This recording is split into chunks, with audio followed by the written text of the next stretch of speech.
మనకు దైవమురా, అమ్మ ప్రేమ రూపమురా. అమ్మ వంటి దేవత ఎవరిలోన లేదురా. తన రక్తం పోసి నన్ను కనిపెంచురా. తీపి కథలు చెప్పి బువ్వ తినిపించురా. అమ్మ మనకు దైవమురా, అమ్మ ప్రేమ రూపమురా. అమ్మ వంటి దేవత ఎవరిలోన లేదురా.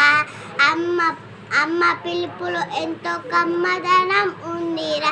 అమ్మ మాటల్లో అమృతమే చెందురా. అమ్మ మనకు దైవమురా, అమ్మ ప్రేమ రూపమురా. అమ్మ వంటి దేవత ఎవరిలోన లేదురా. జోల పాట పాడి ఉయ్యాల ఊపురా. లాలి పాట పాడి నిద్ద పుచ్చురా. ఈ పాఠం ఓ రాసినారంటే వేముగంటి నరసింహ